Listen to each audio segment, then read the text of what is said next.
Something completely different. The county famous for the last of the summer wine is proving it's home to vineyards with all the potential of the finest grapes in France and Italy. Yorkshire might be better known for Compo Clegg and Foggy, also cricket and tea and bitter, but this summer's heatwave gifted the county bumper crops of grapes of a quality to rival the very best.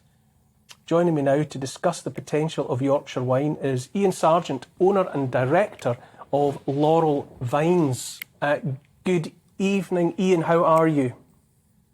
Good evening, Neil. I'm very well, thank you. Good. What is making Yorkshire wine so good? And I don't doubt it for a moment.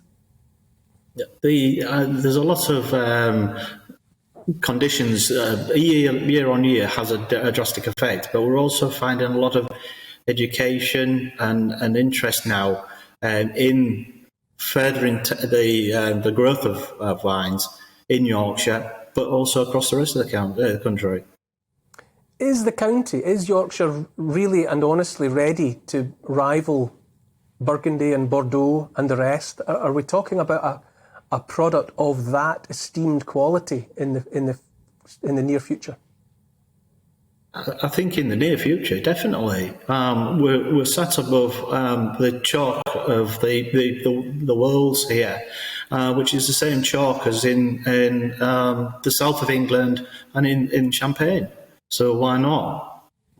So the terroir is in a long line that stretches from Yorkshire through to the Champagne districts.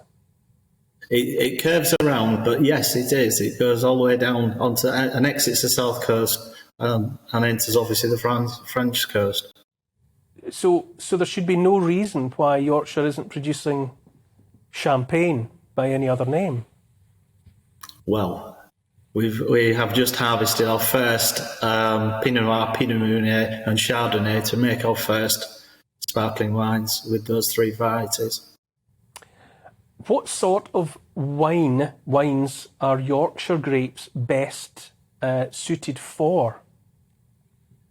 Historically we've grown a lot of still wines, still whites, rosés, and now we're seeing an increase in the number of reds as well.